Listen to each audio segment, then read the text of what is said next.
میرے والد انتقال کر گئے، قرضہ بہت زیادہ ہے، کاروباری بیٹے نے ذمہ لیا ہے، قرضے کا وقت متعین نہیں ہے، کیا قبر میں نہیں آپ ذمہ داری اٹھا دیں، اس کو قبر میں عذاب نہیں ہوگا؟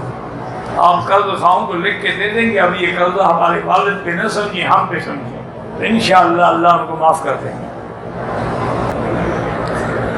پہلی چیز بیوی سے بچے نہ ہو سکے، دوسری شادی کی، دوسری بیوی یا پہلی بیوی کو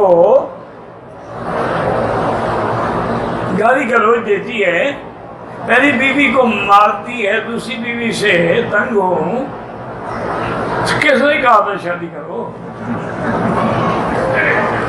کی ہے تو پھر اس طرح تو ہوتا ہے، اس طرح کے کاموں میں پھر مار تو کھانی پڑے گی جناب۔ اور یہ بھی دیکھو کہ دوسری بیوی سے اولاد ہو گئی ہے، پہلے تم اپنا ٹیسٹ کراؤ ظالم۔ اگر تمہارے اندر ہی اولاد کرنے کے جراثیم نہیں ہے تو عورتوں کا کیا گناہ ہے؟ وہ مارے نہ تمہیں تو کیا کریں؟ ایسے لوگ کتنے بے ضریر ہیں کہ عورت کی نسل ختم ہو رہی ہے، وہ اکڑے ہوئے میرا نکاح ہے، بیوی ہے۔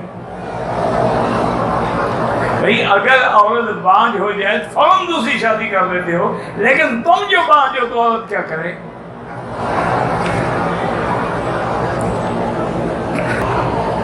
پتہ نہیں، کہتے ہیں کہ فتویٰ آیا ہے کہ ایک شادی شدہ مرد اگر کسی بیوہ یا غریب عورت کو نکاح کر کے مدد نہ کرے تو ہاں ٹھیک ہے، اگر کوئی آپ کے علاقے میں مثلا غریب عورت ہے، اور غریب سے آج کل کوئی نکاح نہیں کرتا نا، یا بیوہ عورت ہے، بالکل کریں، شادی کریں، لیکن پہلے کے ساتھ عدل کر سکو تو دوسری کرو گے نا، اگر عدل نہ کر سکو تو ایک ہی کافی ہے۔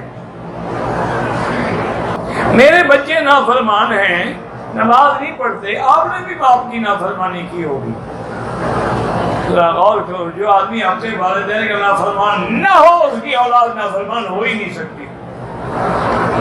نافرمان ہونے کے دو وجوہ ہیں، یا تم نے خود باپ کی نافرمانی کی تھی یا بچوں کو حرام کھلایا۔ اب توبہ کرو، استغفار کرو اور اللہ سے ان کے لیے دعائیں مانگو۔ کہتے ہیں کہ سعودی عرب میں عورتیں پارک میں نماز پڑھتی ہیں، کوئی بات نہیں، چاندی کی سرمے داری استعمال کرے نہ جائز ہے، ہاں اس کا جو سرما کا پہننے والا ہے نا وہ بطور علاج استعمال کر سکتا ہے۔